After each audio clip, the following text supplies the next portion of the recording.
My sense is that the urgency we have here, and we see among the people that are now struggling to survive in the Sahel and on the small island states and so on, has not translated to political and public opinion outside in Geneva or outside this room or elsewhere. But one is as important, as keen to get down the gasoline price as to save the world at the moment. Do you feel, it seems that you say we're on the right path here now.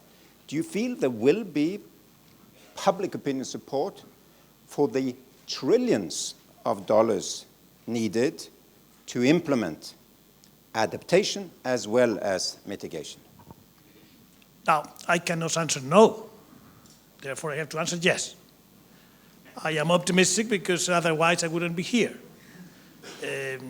But it doesn't mean to be naive. It's going to be difficult, but I think I have to say that it's possible.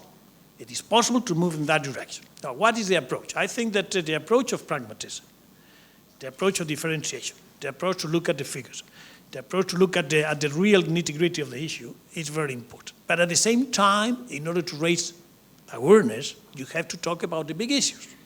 Otherwise, you will never mobilize public opinion.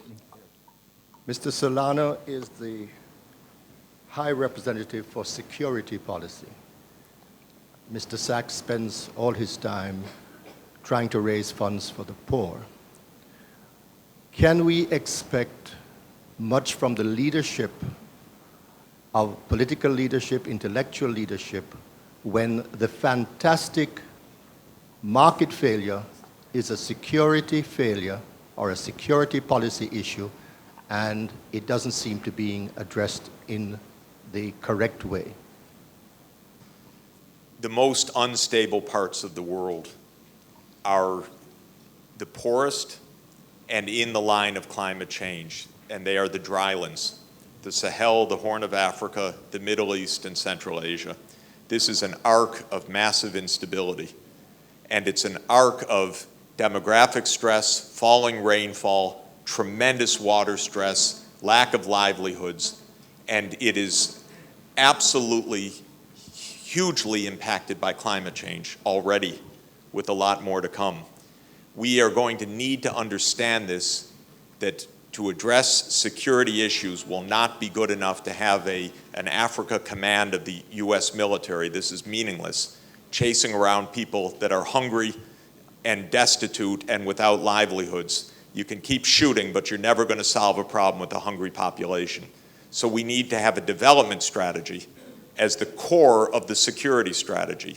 Today, there will be a national intelligence estimate released, I think it's today, sometime in the next few days at least, which says that climate change is a US national security interest because of the vulnerability not only of the US itself, but of fragile places in the world. This is extremely important.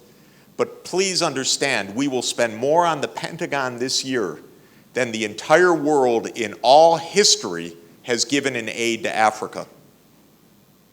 Consider that. That's where we've gotten this disastrously wrong. Okay. A short story. I met recently a pilot. I asked, how do you deal with your, ethical dilemma to being a pilot and with the climate change? His answer was, no problem.